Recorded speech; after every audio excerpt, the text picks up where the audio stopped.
And welcome. You are tuned in to Take My Advice. I'm not using it most of the time. Get balanced with Dr. Marissa here on KCAA, CNBC News, NBC News Radio, and NBC Sports, home to the Asian Oprah.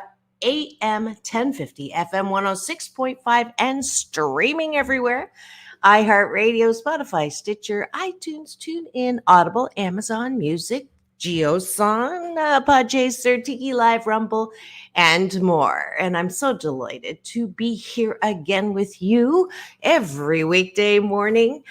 We broadcast out of Redlands in Southern California to about 5 million homes. So if you're enjoying me in the car, many of you are as you come into work, and you know the drill. I try to start you off in the most positive way on this show about hope and happiness. Now, show number 859, and today is actually 559 consecutive weeks on the air. I forgot to fix that on the banner, but I am so grateful that people were wrong when they told me a show that focused not on gossip, scandal, who done who wrong, all of the problems and all of the issues we have, and ranting and raving and political. I don't even know a word that quite describes what's going on right now, but all of that would last. And I'm so glad that they're wrong. And this is coming up. Let's see, May 1st, it will be 10 years. So I probably have to make something fun happen. And I see eyeballs rolling in. Welcome to the show.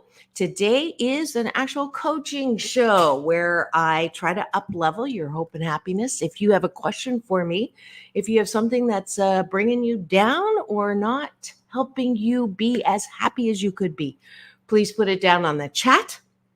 And I'll get to that question. I did have a a volunteer ready to go. And we're just waiting for her to pop in now. So it gives me time to do something I was going to have to do, and I didn't put it in the title, but today is a very special day. It's a day that marks the life of one of our most influential global thought leaders, Dr. Martin Luther King Jr., who I had the honor and the privilege of meeting his son as well as his granddaughter. And if I can find it real quick, I'll put that picture up, of course, at Agape, my home, my love central.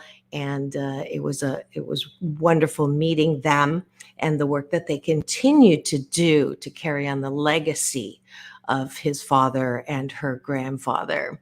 And in order to celebrate Martin Luther King Jr. Day, actually it should be all year as we live to try to end racism and prejudice, value diversity, which is part of my work in corporations. I have a very special person who, not every year, but as many as I can, with this obviously is a very busy day for him. He's a friend of mine. You've seen him before. His name is Gerald Rivers, and he has spent his life honing the voice and the message of Dr. Martin Luther King Jr. So here's just a very small sample. I think I have 5 or 6 shows with him that you can find on my YouTube channel. It is a free subscribe. So or you can just Google Dr. Marissa and Gerald Rivers. I did that yesterday to get this clip. So without further ado, please enjoy and ponder the words of Dr. Martin Luther King on this his day to remember him and his message through Gerald Rivers. Yes. And then he's so profound and so prophetic and both poetic at the same time. He says, if we will but try this way, we will be able to change these conditions and yet at the same time win the hearts and souls of those who have kept these conditions alive. Because he says we've got to do that. And people would say, well, that's going to take legislation. I can hear King saying, I know that there are those that say it's going to take education, but he says it's going to take both education and legislation. He says education, we need because that's going to help that man be able to love me. And he says, but the law can keep him from killing me. And I think that's pretty important too. I love that. America is essentially a dream. It is a dream of a land where men of all races, of all nationalities, and of all creeds can live together as brothers. The substance of the dream can be expressed in these profound words. We hold these truths to be self-evident that all men are created equal, that they are endowed by their Creator with certain inalienable rights, that among these are life, liberty, and the pursuit of happiness. Now, one of the first things we notice about this dream is its amazing universalism. It does not say some men, but it says all men. It doesn't say all white men, but it says all men, which includes black men. It doesn't say all Gentiles, but it says all men, which includes Jews. It doesn't say all Protestants, but it says all men, which includes Catholics. It says all men. And the other thing, it says that there are certain basic rights that are neither conferred by nor derived from the state. In order to discover where they came from, it is necessary to move back behind the dim mist of eternity. They are God-given, gifts from God's hands. And seldom, if ever before in the history of the world, has a socio-political document expressed in such profound, eloquent, and unequivocal language the dignity and the worth of human personality. For the American dream reminds us that all men are the heir of a legacy of dignity. And so today, I still have a dream. It is a dream deeply rooted in the American dream. I have a dream that one day this nation will rise up and live out the true meaning of its creed. We hold these truths to be self-evident that all men are created equal. Yes.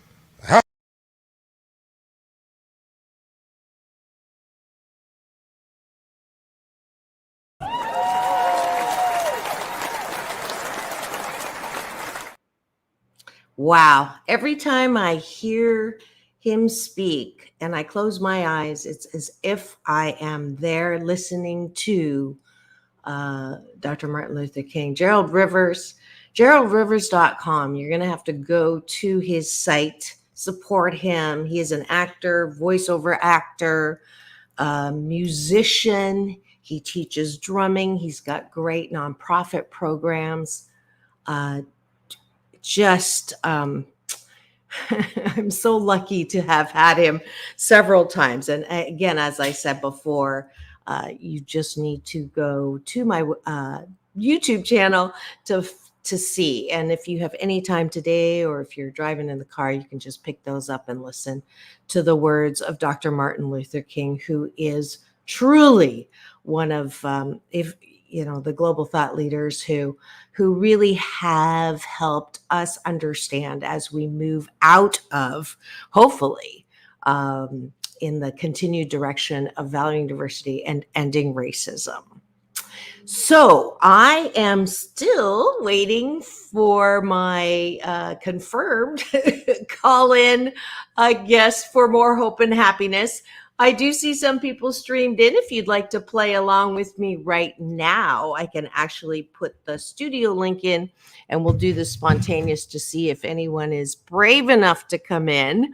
But we are doing some hope and happiness coaching. I do have a question from one of my listeners who did give me a question to answer, and I told her I would be able um, to answer that question if we had time. So it looks like we're going to do that, and then after we do that, we'll just pick up some more of Gerald Rivers marking Dr. Martin Luther King Day. All right, and I almost forgot. Time for gratitude sandwich. We are here Monday morning, and I know for a lot of people, Monday is not their favorite day. It usually means that they have to go to a job that they don't exactly like and earn money to live in a lifestyle that they've become accustomed to. And looking forward to Friday. I live for my weekends. I live for my vacations, and that means you're only living for a fraction of the time that you have. So we like to start with breakfast of a gratitude sandwich, and we're going to start and do that right now. What are 8 specific things that you are grateful for today, which is January the 16th, 2023? And I'm going to start. And if you're streaming and you want to add in what you're grateful for, please do just put it in the chat. I am grateful that I can be flexible and versatile. There's 2. Actually, that's appreciation. I am so grateful that yesterday I had a lovely play date with my Friday co-host. We went to Century City Mall, did a little shopping. I haven't done that in a long time. And then we went to see a really great movie, which we're going to be talking about this Friday on my newest co-host series called Tempting Conversations with Alon Carter. She is the daughter of Temptations founder Otis Williams. And we're going to talk about, she actually was in Bobby Brown's video.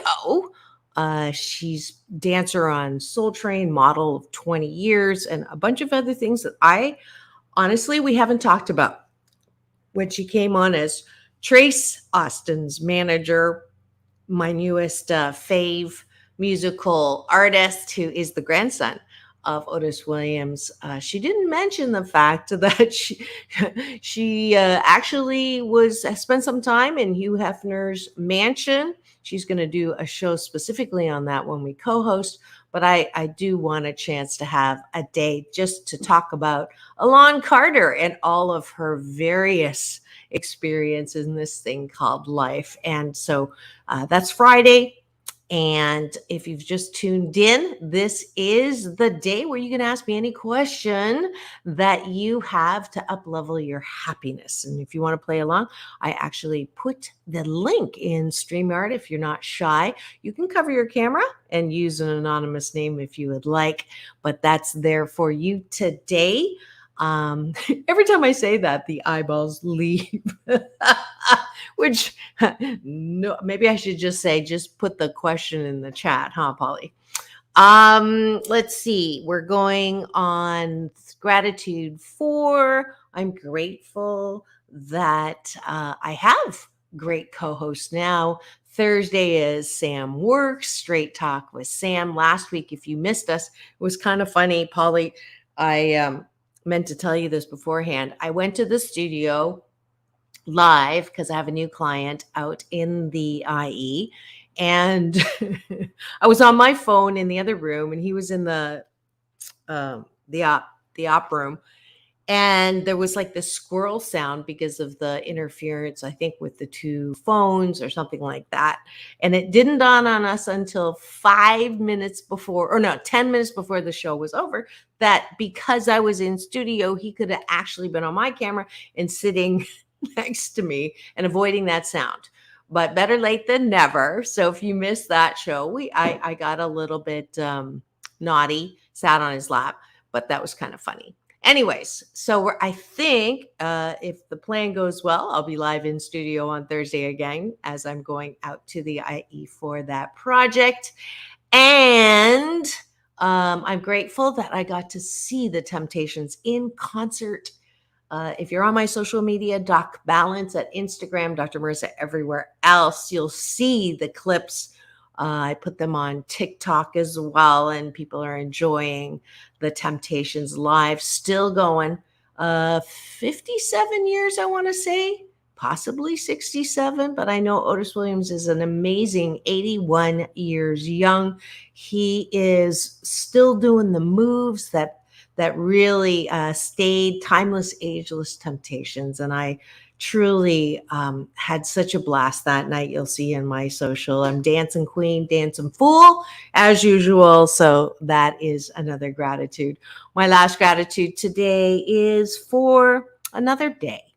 The planets did not crash into each other last night. We're here for another day to inspire, to laugh, to respect, to hold, to invent, to innovate, to eat.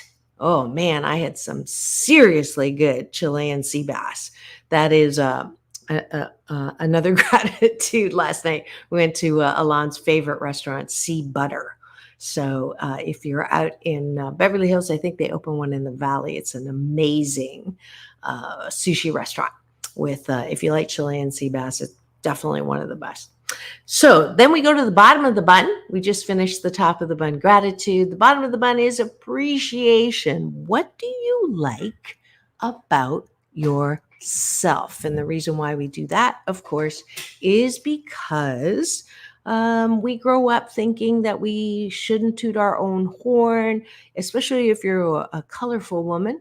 As I refer to women of color, don't stand out, don't speak when not spoken to, play small, be behind the guy, don't make too many waves. Men too, but definitely colorful women have been taught that. And so one of the things that I appreciate is that I took off the chains of my cultural upbringing. In Chinese and Japanese, there's a saying, the nail that stands up is hammered down. So I don't do that. As you can tell, my shy self. Sarcasm is another service I offer. I know that it is my job. It is my gift, my unique, one of a kind that we all have. And mine is to open and speak and tell you what is in my mind and heart. And today, it is Dr. Martin Luther Jr. King's Day, and we are celebrating his life and his legacy. And we are also doing some up-leveling of happiness. All right, so bottom of the bun, what do I appreciate? Speaking. I'm creative, and I love to express my creativity in my fashion. I like to write. I'm a good writer. I have a #1 best-selling book to prove it. And that is the Asian Oprah giveaway. Actually, usually when I do coaching, the first person to go to drmarissa.life will get a free audiobook version of this book. And it is a guidebook, by the way, for anybody who wants to change their emotional baggage from their past and find the unique, one-of-a-kind, wonderful that you are. Yeah, this is a book not written as a psychologist telling you how to be happy, but as one of the 7 out of 10 of us who've actually had childhood trauma, and knowing that you don't have to identify that way. certainly there is a way out of that. There are a lot of coaches out there. There are a lot of methodologies, and they're all wonderful. Mine is for the people that resonate with it. So I invite you. I really, I'm less interested in if you work with me or not, although I would welcome it. I'm more interested that you work with someone, so that you do not lose this thing called life, because there is no do-over unless you're Shirley MacLaine, but certainly not in the same way that you are right now. So that is always my wish for you. And I appreciate that I'm on a happy 88 mission, 88 million more happy people in the next 8 years. And that's my job.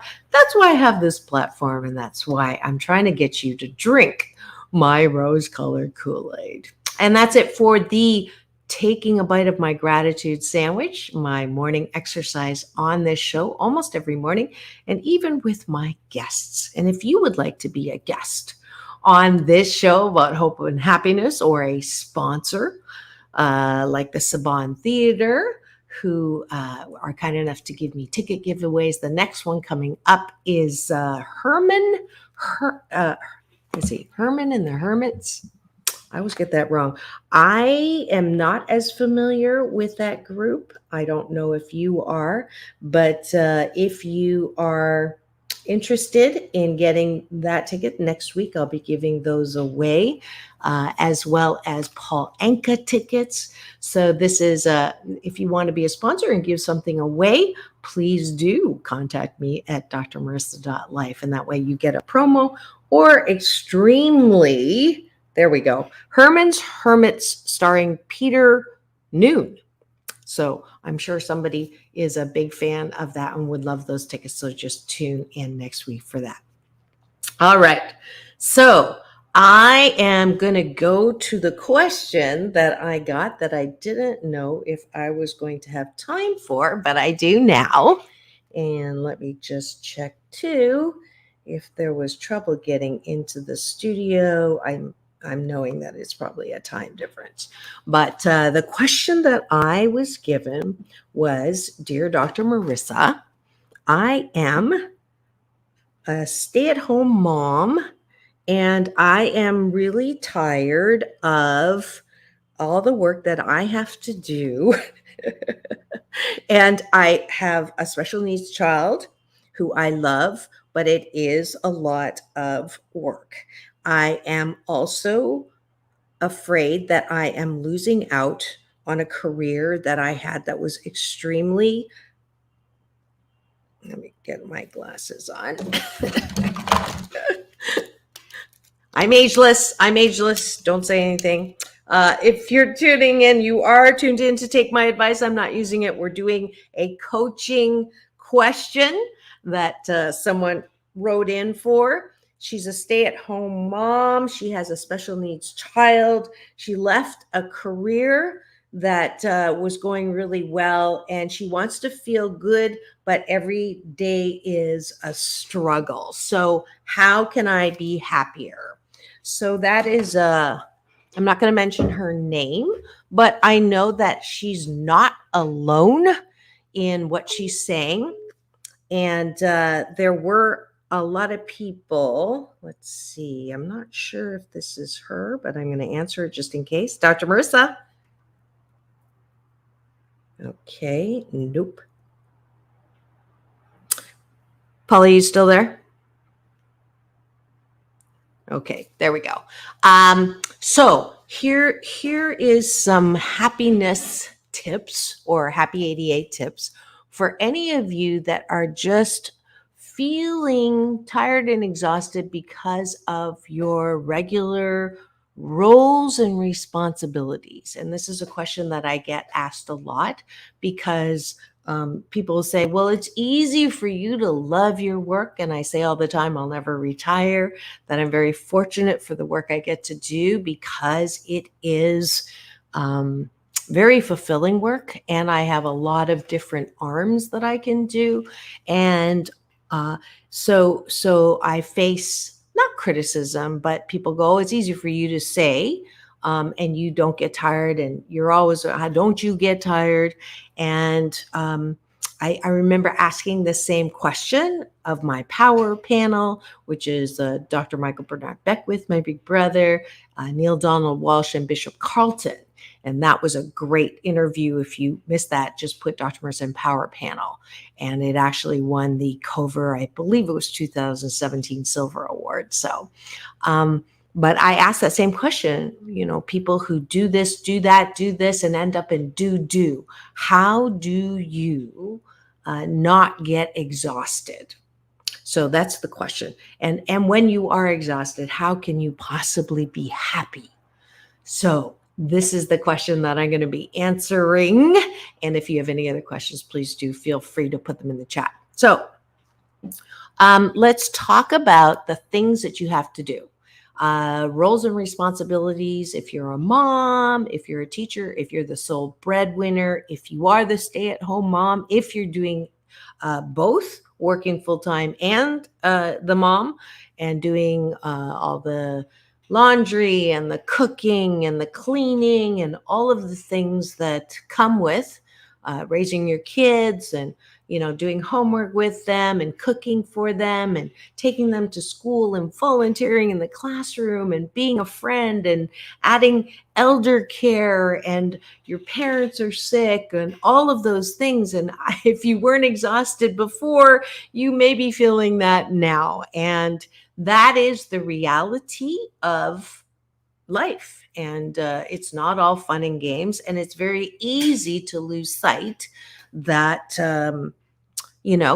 once you finish that day, there's no do-over. So how can you, with all the roles and responsibilities that you have, and for this particular person, she has a special needs child on top of that, which we all know requires even more creativity and ways to not make up for, but certainly to have more patience, which I don't even have my vocabulary, so it's a good thing. My kids are going in college, but how do you deal with all the things that you really have to do that you really don't want to do, or that you get tired from? So let's first, what I do is when you get in that overwhelmed space. So most of us start in the morning and we wake up, and if we've had a good night's sleep, I need 6 hours. It's almost like every day, no matter what time I go to bed, I can't sleep longer than 6 hours. I've tried to sleep in on the weekends. It just doesn't work. So I don't get frustrated anymore. I just get up. Obviously, my body says I've had enough sleep. But that is probably the number one thing that people do not understand, that of course you're not going to feel good and you're going to feel exhausted if you don't get enough sleep. And it sounds like rocket science. And now we are going through more and more people having sleep problems. So what do you do right off the bat is two things that I know help you sleep. One is, and it's not drugs and alcohol. I tried that. Didn't work. So one is, how do you fall asleep? Do you fall asleep scrolling? Do you fall asleep watching, binging? I know I'm guilty of that. It's really something too. We used to have TV series where you had to wait a week before something came out. And now it's like we become these zombies when we start a series, and, you just get wrapped up in the story. And it's even worse when you're not really learning anything. And it's a reality show about people who don't matter. And I watch them too. I don't know what the fascination is with Love is Blind for me, but I just think it's fun to watch. And you end up staying up till 3 and 4 in the morning, watching stuff like that. So the first thing is, don't do that. That is definitely easier said than done, but it is a discipline. And for me, it is plugging my phone in another room, or setting an alarm that is called loving myself. And when I put an alarm at midnight that says love myself, go to bed, then no matter what I'm watching, I ask myself, do I love myself enough to get a good night's sleep? And it's as um, rudimentary and as basic as that. And it almost always works. Not all the time, but it almost always works. So that's something to do to get to sleep. The second would be meditate. And a lot of people go, I don't have time to meditate, or my mind just goes crazy, and all of that. But if you don't have input, even at night, right? If you're laying down and you're trying to get to sleep and the thoughts are going, meditation is simply no thought. So the easiest way to do it is connect with your breath. You don't have to have a mantra. You don't have to go to a class, although meditation classes are great. And there's a great one coming up at Agape International Spiritual Center with my big brother, Michael Bernard Beckwith. So go to agape.live to register for that. But the simplest part, if you want just rudimentary meditation and you're having problems in the morning, it's not ideal, but it does help you, especially if you say, whenever I meditate, I fall asleep. Perfect. Because if you're going to meditate before you go to bed, then you do fall asleep. That is another good way. So alarm goes off 12. I'm going to love myself and go to sleep. Even if you don't sleep and you toss and turn, just get in bed, assume the position, and meditate. So before you meditate, though, I want you to do that bottom of the bun gratitude exercise. Instead of thinking about what I got to do tomorrow, what I didn't get done tonight, and I can't believe he said that to me, and I can't believe she said that to me, you are specifically training your mind to say, what did go well? What am I good at? What can I appreciate about myself? I do this little exercise when I do strategic planning facilitation. Right arm up, over, pat yourself on the back. And then if you're really good, cross, do little hugs, and just work on that muscle called approval, self-approval, self-care. All of that is important, and that will help you find sleep. Once you are asleep, then yes, we all use alarms. The other way to do it is when you wake up from sleep to an alarm, the tendency is to want to snooze. And I'm sure I saw a study in this that the amount of sleep or the consequences of using your snooze button, either you snooze, but you're not really sleeping, and then you're feeling mad at yourself because you're not getting up, and then your head starts going, and then you procrastinate. I've always wanted to be a procrastinator, but I've never gotten around to it. And I mean, it's just 10 minute, 10 minute, 10 minute. That's 30 minutes of not sleep and criticizing yourself, which is not really good use of 30 minutes.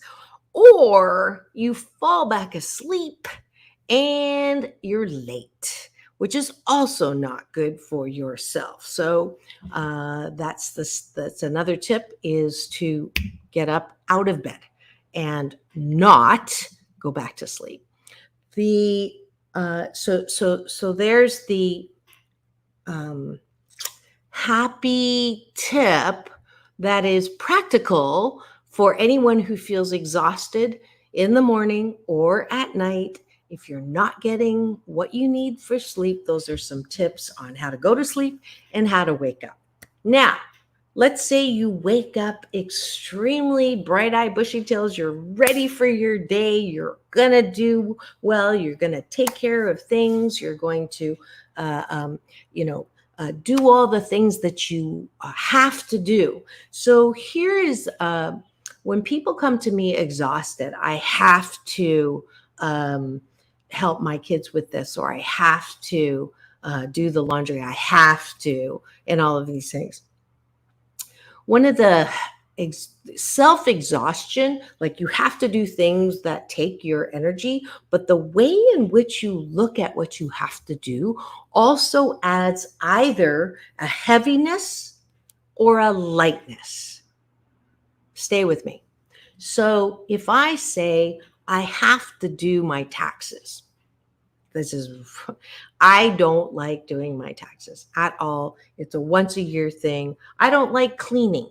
It's a once a month thing or every other week. I don't like having to um, fill out long requests for pro- requests for proposals. Uh, but they are all things that are part of my life. Not everything I do, I'm going to love. So, how do you complete things that you do not like or they're just not your favorite? So, two things. One is, can I look at it as a bigger picture than what I am? So for me, taxes, bleh. But one, I love my accountant and I get to spend time with him. So I'm looking at the bright side. I'm looking at the upside of whatever I'm doing. Now, that sounds like you're manipulating yourself and that you're right. I'm manipulating myself into thinking about something that I really don't enjoy because I want to be able to look at it in the best possible way. Because do you think it takes longer for you to complete something and makes you more exhausted if it's something you hate to do or something that you have to do and you can kind of tease out some positive things? Well, of course, it's the latter. So if I can find things, and I know this one's a stretch, I'm doing my taxes because, well, some people like it because they get money back. I'm self-employed, so that doesn't always work that way, but it is. I'm a business, so I am taking responsibility, and my taxes. I know this is a stretch, but my taxes are actually helping those things that are, what we fund, what taxpayers do, the school systems, the parks, the cleanup, whatever it is. That is, I know it's a stretch, but it is a way of me looking at something and seeing the value of it. So that's another tip for anybody who has to do things. Let's talk about work. Let's talk about the lovely woman who gave me the question. She has a special needs child, and she says she feels guilty for sometimes not feeling good about the extra things that she has to do, and she feels bad about it, and then guilty on top of that she feels bad about it. So the first thing is to quit shitting on yourself. If you are a person who does the very best that they can with the time they have and the resources they have, there's really no reason to feel badly about all that you're able to do. And if you do lose your temper, and if you start crying, and if you have a hissy fit or a temper tantrum, or if you don't always feel good, or if you do question sometimes, what did I do to deserve this? Do not, on top of that, blame yourself for having those thoughts. Those are natural thoughts. They are a part of being human. We're not perfect. We would love to be the perfect mom, special needs child, or non-special needs children. We are imperfect. We're imperfectly perfect. And moms and dads, or anybody who's a parent, you cannot be perfect at that. So that's when the tip is 88%. And I'm sure that the woman who did say that she is struggling with raising her child, she's doing 88% a great job. And if she were here for me to tell her, it would be to stop looking at all the ways in which she's not a good mom. And this is for anybody who is struggling in whatever role they're playing, whether you're an employer or an employee or a consultant or a teacher or an accountant, whatever the role is, 88% of the time, I know that you do a pretty darn good job. You are working at being the best that you can be. Now, are you perfectly doing what you're doing? No, but you are 88%. So if we take the standard against which you are measuring yourself, then you can absolutely change what and how you are doing what you are doing. So, the happy tips on how to feel better about things that you don't want to do.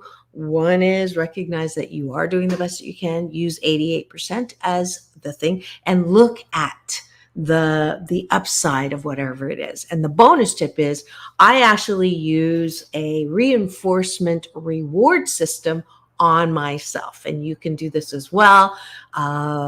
If there's something that you enjoy doing and you don't have time to do it, or you're afraid if you do it, you will not do anything else. Mine's Candy Crush. And when I complete a task that I didn't want to do, or don't really enjoy doing, I reward myself with a set of 5 lives on Candy Crush, or whatever it is, playing solitaire, something that you like to do. Take a walk. Take a 15-minute walk. If you like being outside, that's your reward. If you're working for someone, you have, by law, you have to have a break. So don't work during that break. Actually go out and take a walk. You can also subscribe to my YouTube channel and listen to past podcasts or my red carpet playlist. Listen to my interviews. Speaking of interviews with celebrities, I put up an interview with Priscilla Presley, and we all know that she has experienced a lot of loss. Her grandson last year, I believe, and now her daughter. So just a deep breath right now. Releasing peace and comfort to the Presley family and all that they have gone through and continue to go through right now. And it just amazes me, though, this interview that I did, it was a wonderful meeting her. If you're, putting comments that are it's just amazing to me when I do share celebrity interviews, the mean things people say. I would challenge you to not post or say anything from this point forward in 2023 without asking yourself 3 questions. Is it true? Is it kind? And is it necessary? So that's my New Year's challenge, as well as, if you can't do that, then join the 21-day fast from complaining, which will at least keep your mouth shut so you won't complain. So anyway, sorry about that tangent, but it just reminded me of just how shocked I am all the time at the negative comments that come out on social media. I am also going to finish off the tips of happiness, and then I'm going to go back and find a wonderful Gerald Rivers celebrating Martin Luther King Day Jr. today. I'm going to finish that with, how am I happy when I'm exhausted? This is one that I just had this experience with a great happiness client, and he came to me exhausted and unhappy. And he would say all the time, I am miserable. How you doing? I'm miserable. How you doing? I'm not feeling good today. How you doing? I feel bad. And what we discovered is he had made feeling bad a really strong habit in his life. Now, If you have friends or if you know someone who is just constantly in a bad mood or saying, I feel bad, and I'm not doubting that he felt bad. He did feel bad, but a lot of the reason why he felt bad was because he had made feeling bad kind of like his pet or his that's who he is. That's who he is. That is his identification of who he is. And so if you're a person who is exhausted and you feel exhausted, you feel tired, you feel bad, okay, I believe you. But I want you to recognize and practice this discipline of just not saying it out loud. You can feel it. Well, and the response from him was, but it's the truth. I am feeling bad. And my friends, if I say I'm feeling good, they'll know that I'm lying.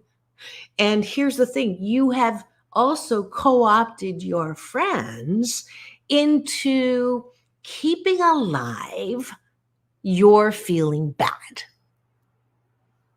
That's what you've done. But I don't do it on purpose. No, you don't do it on purpose, but you do it. And it's not helping you. It's not helping you or your friends. So my last happy AD tip, if you are feeling exhausted and bad most of the time, is to stop talking about it. Neglect, I know that's a word that's been used to describe not great things.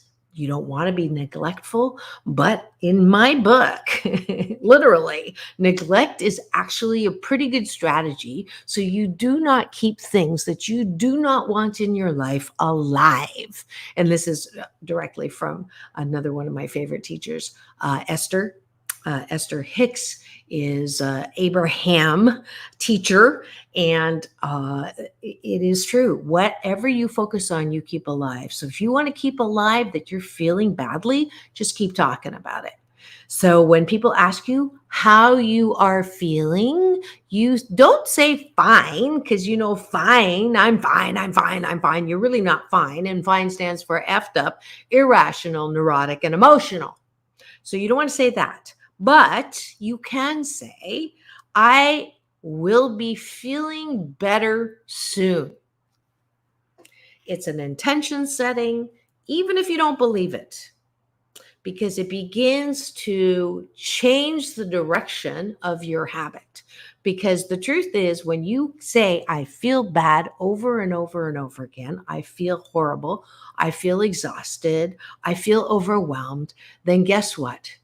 You will only see those things and you will only attract those things that continue to keep that BS, that belief system alive. And you just don't want to do that unless it makes you feel good. If it makes you feel good, continue doing that.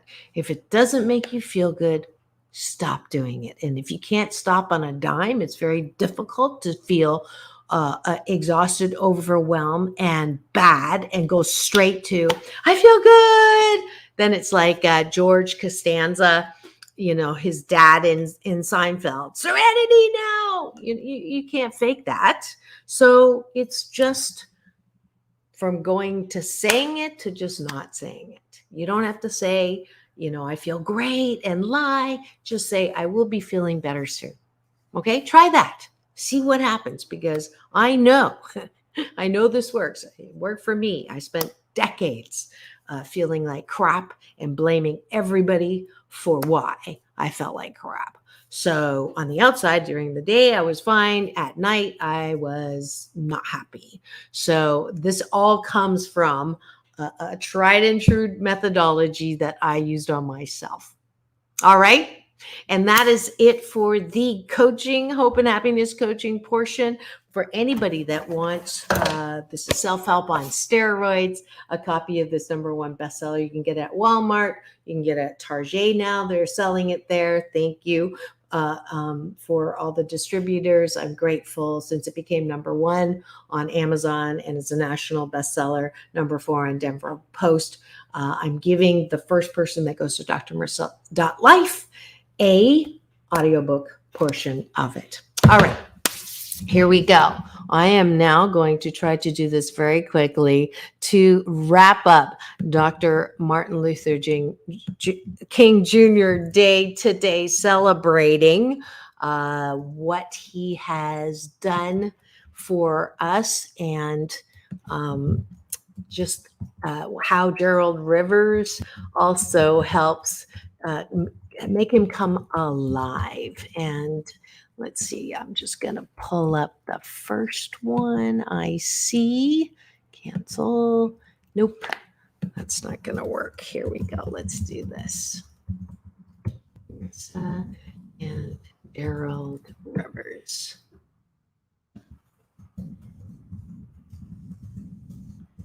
I played the first one, and now we actually have time for the second one. Let's see, we'll probably not get to do the whole thing, but what I can do, see how quickly I can do this. Polly, 3 minutes. Let's see, I'm going to maybe not have time to do this. But I know that if you are off today, I would like you to spend at least 5 minutes recognizing why today you have off instead of just seeing it as a day off, and familiarizing yourself with a man who absolutely is one of the best teachers of how to change America for the better. So it is coming up right now. Let's see. Okay. It's only a minute long. Polly, I know you're getting nervous, but I hope I can bring this up. There we go.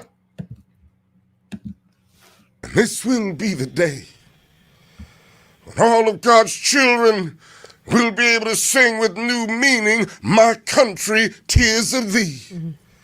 Sweet land of liberty, of thee I sing. Land where my fathers died, land of the pilgrim's pride. From every mountainside, let freedom ring.